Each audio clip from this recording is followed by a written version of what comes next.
High বন্ধুরা, আজকে আবার চলে এলাম। আমি লোবা। তোমরা কে কোথা থেকে দেখছো, কেমন আছো আমাকে জানাইও।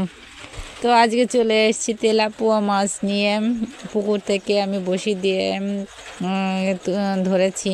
তারপরে এগুলোকে আমি কাটিয়ে ধুয়ে রান্নার উপযোগী করে নিচ্ছি। এবার আমি চলে যাব কুমড়ো শাক নিতে। কুমড়ো শাকটাও আমার বাড়ির আঙিনায় আমি নিজেই গাছগুলো লাগিয়েছিলাম। এখন এগুলো ডগা কাটে এই লাউ যে কুমড়ো শাকটা দেখছো, এর ডগাটা দিয়ে আমি রান্না করব তেলাপুয়া মাছ দিয়ে এই শাকের তরকারিটা। আর এই যে শাকটা দেখছো পাতা, এই শাকগুলোকে কুচি কুচি করে আমি এগুলোকে বাটবো, মানে ভাজি করার পরে বাটবো। খেতে খুবই সুন্দর লাগে। তোমরা বাড়িতে ট্রাই করতে পারো। যারা খেয়েছো তো তারা জানো, আর যারা না খেয়েছো তারা বাড়িতে রান্না করে খাও। এই শাকের সাথে পেঁয়াজ রসুন ভাজি করে একসাথে, তারপরে কাঁচা ঝাল দিয়ে শিলপাটায় রেখে বাটতে হয় ভাজি করার পরে।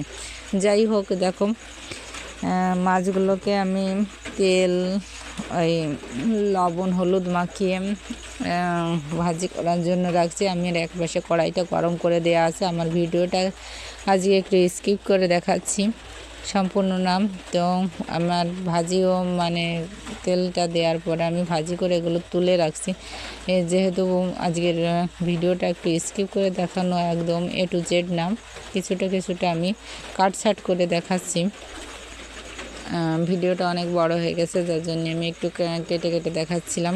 দেখো মাছগুলো আমার ভাজি করা হয়ে গেছে, এগুলোকে তুলে রাখছি। এবার আমি কড়াইতে দিয়ে দিয়েছি আলু আর মাছ। এটাকে একটু নাড়াচাড়া করে তারপরে ঝোল দিয়ে এগুলোকে আমি নাড়াচাড়া করে খানিক সময়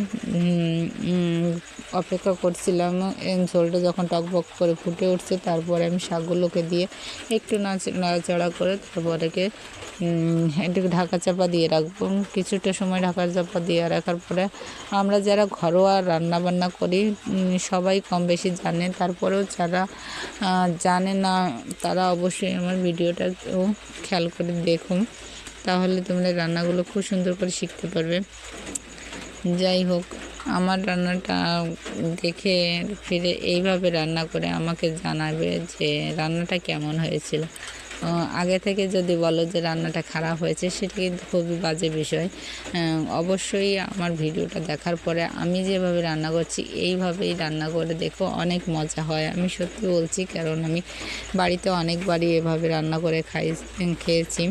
তো একবার নতুন না, যার জন্যে আমি বলছি তোমাদেরকে। দেখো কয়েকটা ফুল হয়েছিল, সেগুলোরও আমি বড়া পিঠে বানিয়েছি।